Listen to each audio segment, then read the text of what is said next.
අපේ රටේ සමහර මිනිස්සු දැවන්ත හස්තීන්ට පණපිටින් ගිනිතියද්දේ.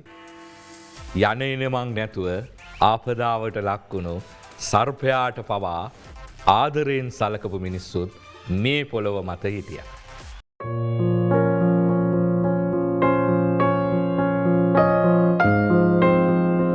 ඇති වූ ව්‍යසන තත්ත්වයෙන් පස්සේ අපි හිමින් නැගිටින ගමන් ඉන්නේ. මේ කඩුවෙල පැත්තේ ගංවතුරට යටවුන ගෙවල්වල ගංවතුරෙන් විනාශ වූ දේවල්වල ඉවත් කරන සුන්බුන්.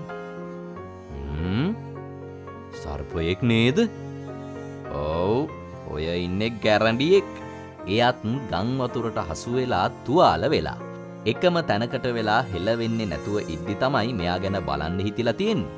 ඉතින් මේ ගැරන්ඩියා ගැන දැනගන්න ලැබුණ බව් සත්ව සුබසාධන කණ්ඩායමේ සමාජිකයෝ ඇවිල්ලා අපි බව්වෝයි පූසොයි ගැන විතරයි බලන්නේ කියලා නිකන් ඉන්නේ නැතුව මේ ගැරන්ඩියාවත් අරගෙන ගියා එයාට මොකද වෙලා තියෙන්නේ කියලා බලන්න. ඒ කට්ටිය ගැරන්ඩියාව එක්ස්රේ ස්කෑන් එහෙමත් කරලා බැලුවා එයාගේ ඇඟට මොකද්ද වෙලා තියෙන්නේ කියලා.